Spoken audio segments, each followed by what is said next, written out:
નમસ્કાર dB live ન્યૂઝમાં આપનું સ્વાગત છે। ઘોઘંબા તાલુકાના પાલ્લા ગામે રાત્રિ દરમિયાન દીપડાએ ખૂંખાર હુમલો કરી 5 બકરા અને 3 મગરાનું મારણ કરતા પંથકમાં ભયનો માહોલ જોવા મળી રહ્યો છે।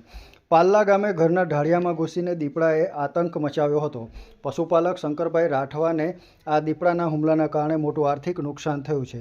ચોમાસાની ઋતુમાં મકાઈના પાક વચ્ચે રાત્રે ખેતરો સાચવતા ખેડૂતોમાં આ ઘટનાના કારણે ફફડાટ ફેલાઈ ગયો છે અને દીપડા દ્વારા કોઈ જાનહાનિ થાય તે પહેલાં દીપડાને તાત્કાલિક પાંજરે પૂરવા ગ્રામજનોની માંગ છે।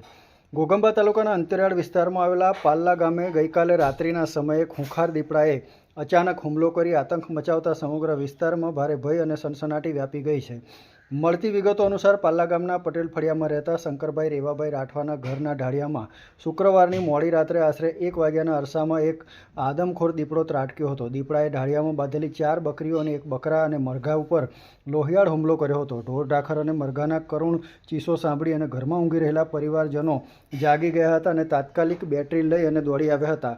લોકોનો અવાજ અને પ્રકાશ જોઈ દીપડો પોતાના શિકારને લોહીલુહાણ હાલતમાં છોડીને અંધારામાં ભાગી છૂટ્યો હતો, પરંતુ દીપડાએ એક પછી એક 5 પશુઓની ઉપર હુમલો કરી તેઓના ગરદનના ભાગેથી પકડી અને ઘટના સ્થળે જ કરુણ મોત નિપજાવ્યું હતું। બનાવ અંગે સવારે વન વિભાગને જાણ કરવામાં આવતા અધિકારીઓનો કાફલો ઘટના સ્થળે દોડી આવ્યો હતો અને પંચનામું કરી આગળની તપાસ હાથ ધરી હતી।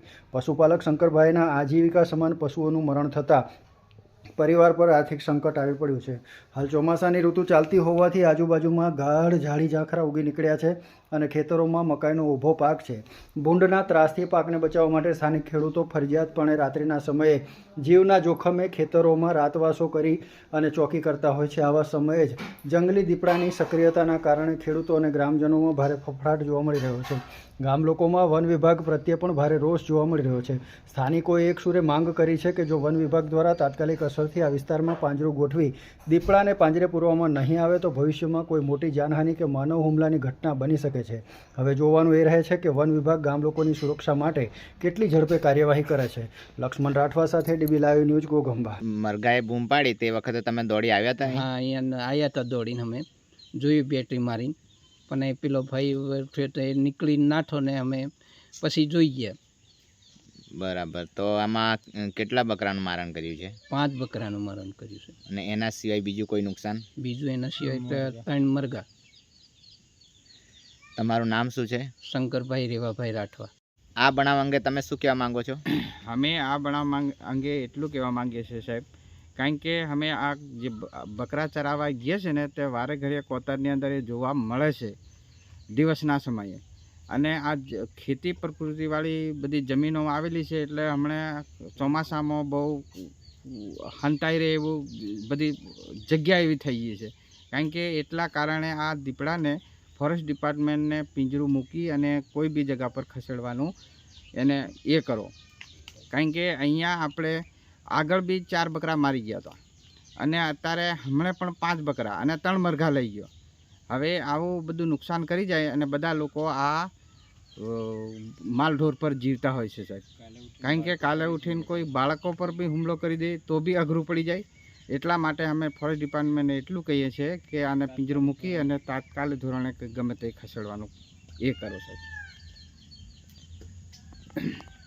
તમારું નામ? રાઠવા કરશનભાઈ નાંદિયાભાઈ, માજી તાલુકા પંચાયત સદસ્ય સર। કેવી રીતના આ ઘટના બની છે અર્જુનભાઈ? આ રાત્રિના સમયે 3:30 વાગ્યાના અરીસાની અંદર આ જે બાંધવાનું કોડિયું આવે છે ને એની અંદર દીપડાએ આવીને 5 બકરા ઉપર હુમલો કરી 5 બકરાનું મારણ કરેલ છે અને 3 મરઘાનું।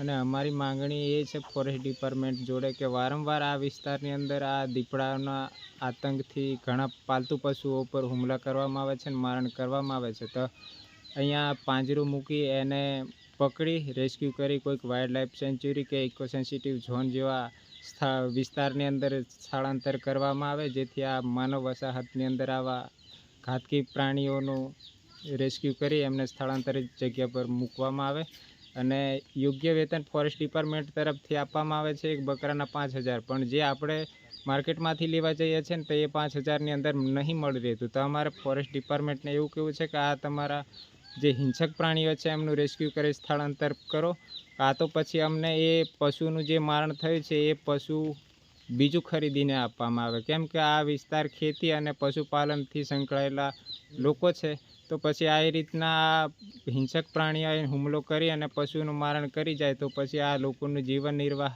આના પર ચાલતું હોય તો પછી એમને જીવન નિર્વાહ જીવવું મુશ્કેલ બની જાય છે. માટે અમારે ફોરેસ્ટ ડિપાર્ટમેન્ટને એટલી વિનંતી છે કે આવા હિંસક પ્રાણીઓને પકડી અને સ્થળાંતર કરે. આ ઘટના પહેલાં તમને જોવા મળ્યો હતો? આ અમુક જગ્યા પર લોકવાયકા છે કે આ કોતરની અંદર પણ આ દીપડા દિવસે પણ જોવા મળે છે લોકોને. અને આ જ ઘરની અંદર પહેલાં પણ અગાઉ 4 બકરાનું મારણ કરી ગયો છે. અને આપણા જ ગામની અંદર આ લવાર પટેલ ફળિયા એ લવાર ફળિયાની અંદર પણ 2 કે 3 બકરાનું અઠવાડિયામાં જ મારણ કરેલું છે. તો આ હિંસક પ્રાણીનો આતંક વધી ગયો છે. તો અમે ફોરેસ્ટ ડિપાર્ટમેન્ટને કહીએ છીએ કે આ પ્રાણીને આવા હિંસક પ્રાણીનું રેસ્ક્યુ કરી અને આને લઈ જવામાં આવે, કેમ કે આ લોકોને ભયનો માહોલ છવાઈ ગયો છે.